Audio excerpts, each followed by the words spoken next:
Hello बच्चों, let us read this question. This question says plots of log x by m versus log c showing a straight line parallel to x axis reveals that.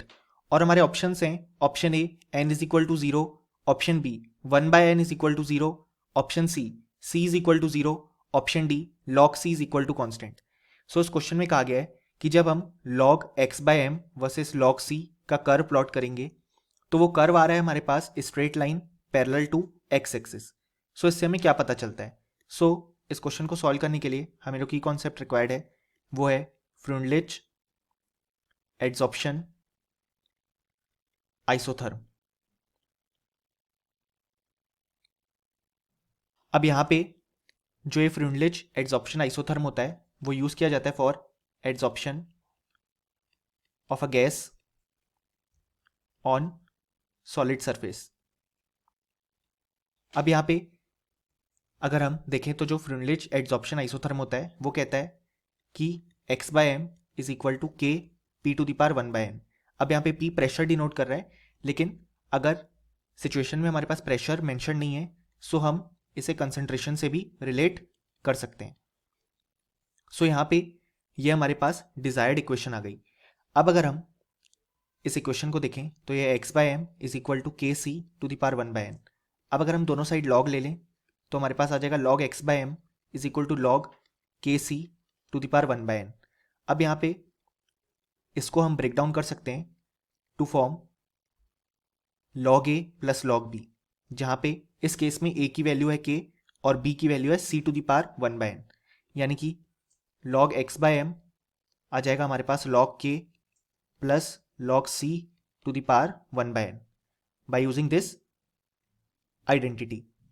सो यहाँ पे अगर हम आगे देखें तो log x by M is equal to log k plus 1 by N log c हो जाएगा, क्योंकि हम जानते हैं log a to the power b को हम लिख सकते हैं b log a, यानी कि जो पावर होती है वो यहाँ पे आ जाती है.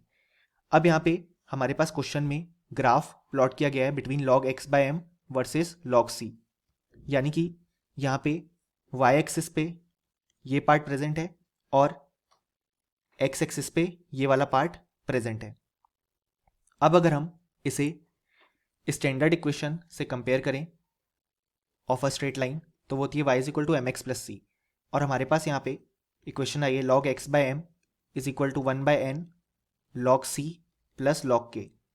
सो यहाँ पे इस केस में जो स्लोप आ जाएगा वो आ जाएगा हमारे पास 1 बाय एन के बराबर, और जो y इंटरसेप्ट है वो आ जाएगा log k के बराबर. अब हमारे पास जो ग्राफ दिया गया है इनके बीच, यानी कि log x बाय एम और log c के बीच, वो दिया गया है straight line parallel to x axis, यानी कि ये ग्राफ हमारे पास क्वेश्चन में गिवन है. अब हम देख सकते हैं इस ग्राफ के लिए हमारे पास जो स्लोप है उसकी वैल्यू 0 है. हमने देखा बाय इक्वेशन की जो स्लोप है उसको हम 1 बाय एन से रिप्रेजेंट करेंगे, यानी कि इस केस में जो 1 बाय एन की वैल्यू है वो हमारे पास 0 आ रही है. अब अगर हम हमारे ऑप्शन देखें तो हमारा जो ऑप्शन बी है वो बिल्कुल करेक्ट है, क्योंकि हमारे फाइनल रिजल्ट से मैच करता है, और option A B and D जो है वो इनकरेक्ट हो जाएंगे. सो फाइनली हमें बोल सकते हैं कि इस क्वेश्चन का हमारे पास जो करेक्ट आंसर आ गया वो आ गया option B. Hope you understood well. Best of luck.